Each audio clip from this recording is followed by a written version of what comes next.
15 qalb ġeneruża żerumijiet ta' oqbra ta' tfal ċkejknin li jinsabu midfuna fiċ-ċimiterju tal-Addolorata.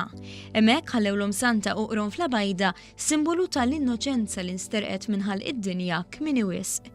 Il-membri tal-isfida annwali ta' Kilimanjaro huma diġà assoċjati mal-għajnuna li jagħtu liċ-ċkejknin l-aktar fil-bżonn f'żoni fid-dinja fejn it-tfal huma l-inqas ixxurtjati.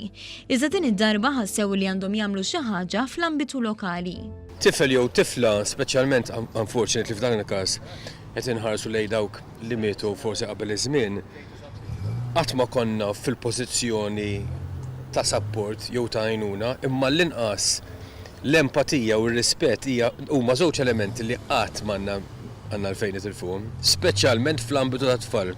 F'16 sena il-grupp lesta 10 proġetti u ġabar ma' 800,000 euro li bihom bena ċentri ta' matul il-jum u skejjel fl-aktar partijiet remoti tad-dinja bħal Etjopja.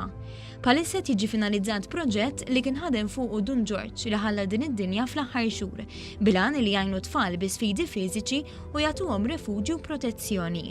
Il-preparazzjonijiet għal 12 edizzjoni ta' din l-isfida għaddejjin ġmielhom. Bażikament hija avventura fejn il-grupp huwa ntiżli tal-muntanja ta' 6,000 metru fit-Tanzanija, però fl-istess ħin hija attività li l-iktar biċċa importanti ntiża li tiġbor 90,000 euro dis-sena partikolari għal ċentru fl-Etjopja. L-isfida Kilimanjaro ta' din is-sena tibda lejlet il-miliet, bil-membri mistennija jilħqu l-quċċata tal-muntanja lejn il-bidu tas-sena d-dieħla.